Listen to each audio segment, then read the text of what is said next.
Drama serial दो किनारे की आने वाली एपिसोड में आप देखने जा रहे हैं कि तैमूर की मां की तबीयत ख़राब हो जाती है, जिस पे तैमूर अपनी मां से कहता है कि आप अपना ख्याल क्यों नहीं रखती। अगर आपको कुछ हो जाता तो हम क्या करते।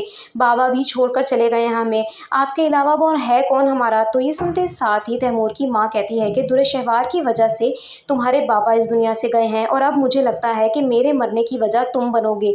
तो ये सुनते साथ ही तैमूर कहता है कि ऐसा क्यों कह रही हैं आप माँ हैं मेरी, मैं क्यों आपकी तकलीफ़ की वजह बनूंगा। जिस पर तैमूर की माँ कहती है कि अगर तुम्हें मेरी इतनी ही परवाह है तो तुम मान क्यों नहीं लेते मेरी बात, आयमा को वापस क्यों नहीं ले आते। तुम्हारी दूसरी शादी की बात ने ही मुझे इतना परेशान कर दिया कि मैं इस हालत को पहुंच गई हूँ।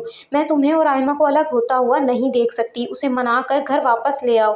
तो ये सुनते साथ ही तैमूर कहता है कि वो मेरे साथ नहीं रहना चाहती। आपको इतनी सी बात क्यों समझ नहीं आ रही। अगर उसे मेरे साथ रहना होता तो वो वापस आती, सब कुछ ठीक करने की एक बार कोशिश तो करती, मगर उसने कोशिश नहीं की, बल्कि पाकिस्तान से बाहर जाकर हम दोनों के बीच में दूरियां और भी ज़्यादा पैदा कर दी हैं। तो ये सुनते साथ ही तैमूर की मां कहती है कि मुझे कुछ नहीं सुनना, मैं बस इतना जानती हूँ कि वो मेरी बहू है और वो माँ बनने वाली है, इस घर को वारिस देने वाली है वो। मुझे हर हाल में अपनी बहू अपने घर में चाहिए। अगर तुमने मेरी बात ना मानी तो मैं खुद को कुछ कर लूँगी। तो ये सुनते साथ ही तैमूर कहता है कि ऐसा ना कहें, ठीक है मैं आपकी बात मान लेता हूँ, मैं उसे मनाने की कोशिश करूँगा, लेकिन याद रखिएगा अगर उसने वापस आने से मना कर दिया तो आप दोबारा मुझे वहाँ जाने के लिए फ़ोर्स नहीं करेंगी। उसके बाद मुझे जो ठीक लगेगा मैं वही करूँगा, फिर चाहे वो दूसरी शादी का फ़ैसला ही क्यों ना हो। तो ये सुनते साथ ही तैमूर की माँ कहती है कि वो ज़रूर घर वापस आएगी। मैं जानती हूँ आयमा को, वो अपना घर बसाना चाहती है।